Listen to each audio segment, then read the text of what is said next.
In a small Wisconsin village, the people living next door to what Microsoft calls the world's most powerful AI data center have had enough, and now they are taking the company to court.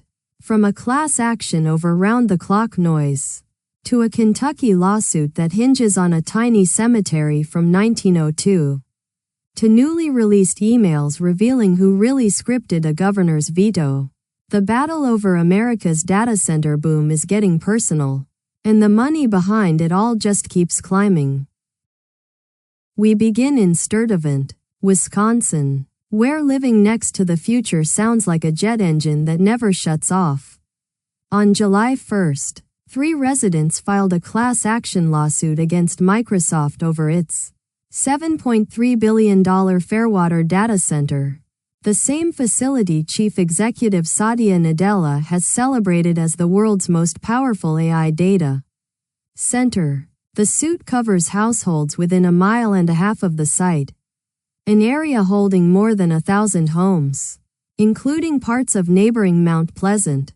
Plaintiffs say Microsoft failed to install adequate sound barriers, letting the roar of cooling fans carry far beyond the property line.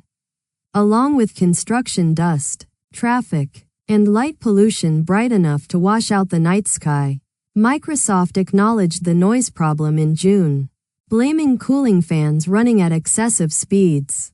But for the neighbors, an engineering fix is no longer enough. That anger is increasingly ending up in front of judges. And in Cave City, Kentucky, the fate of a gigawatt-scale data center campus may hinge on a cemetery smaller than a tennis court.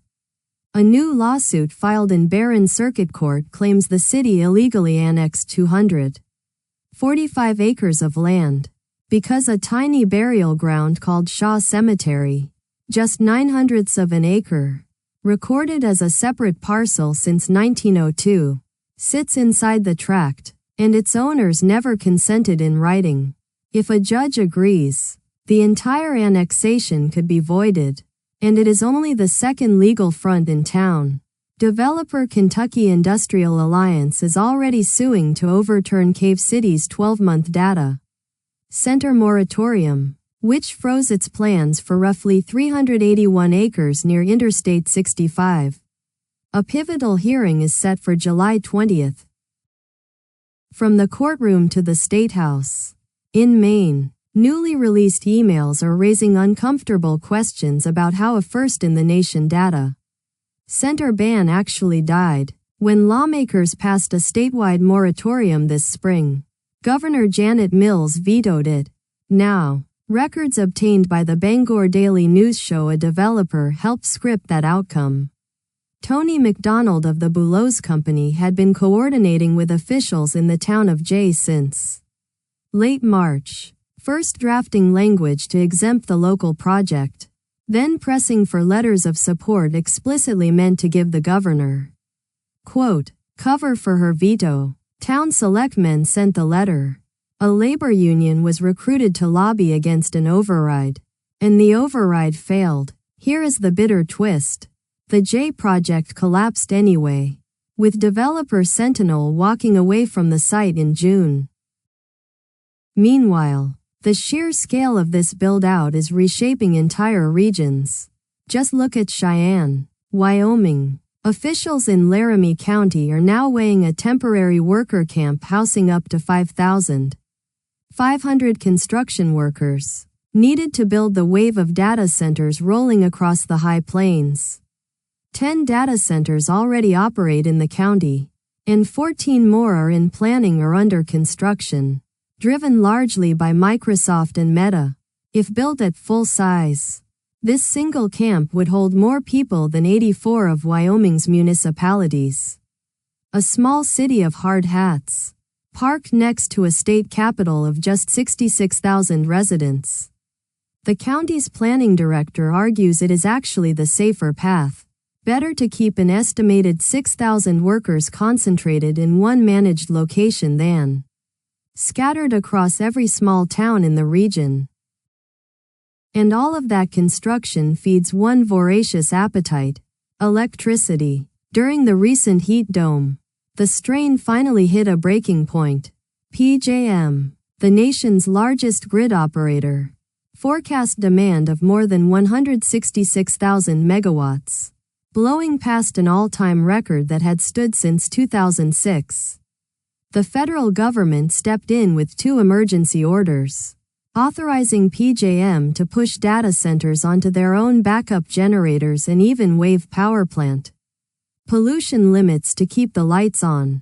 Wholesale prices told the story of a grid under siege, rocketing from under $40 to more than $1,600 a megawatt hour in a matter of hours. The cost of keeping the system stable has jumped nearly 70% this year, to over $16 billion, with almost $4 billion of that tied directly to data centers. So who pays for all of this? Virginia just gave one answer, and it is a historic one. On July 1st, the nation's largest data center market became the first state in America to tax data centers on every kilowatt hour of electricity they consume.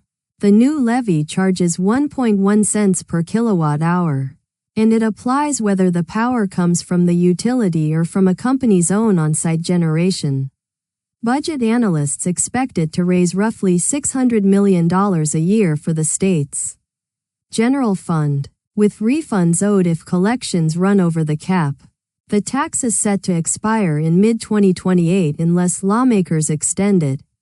Notably, Virginia kept its sales tax exemption on data center equipment, a signal that the state still wants the industry, but is done giving away the power for free. Yet despite all the money and momentum, communities are proving they can still win.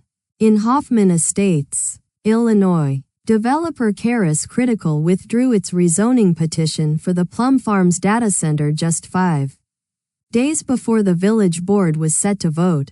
The retreat capped weeks of intense resident pushback. The Plan Commission voted 4-2 against the project in early June. After hundreds of residents from Hoffman Estates, South Barrington, and Barrington Hills packed the chamber to speak against it, a public records request added fuel to the fire, revealing village officials had privately voiced support, and that the facility planned to run on natural gas by 2028 before switching to grid power. The developer says it may return with a fuller proposal someday. For now, the residents hold the field. But if local defeats are stinging the industry, the money certainly has not noticed. Data center operator Switch has kicked off a private funding round led by Andreessen Horowitz that could raise about $2 billion, at a valuation approaching $50 billion including debt. Switch, majority owned by Digital Bridge, runs massive campuses in Nevada and beyond. And the raise lands in a year when big tech's spending on data centers is ballooning toward hundreds of billions of dollars. Think about the split screen this creates.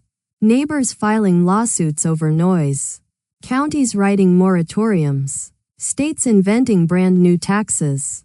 And at the very same moment, some of the smartest capital in the world is paying near record prices for more data center capacity. Both sides are betting big. One of them is going to be wrong. Thanks for watching. If you found this useful, subscribe, leave a like, and drop a comment. It helps us cover more of these stories.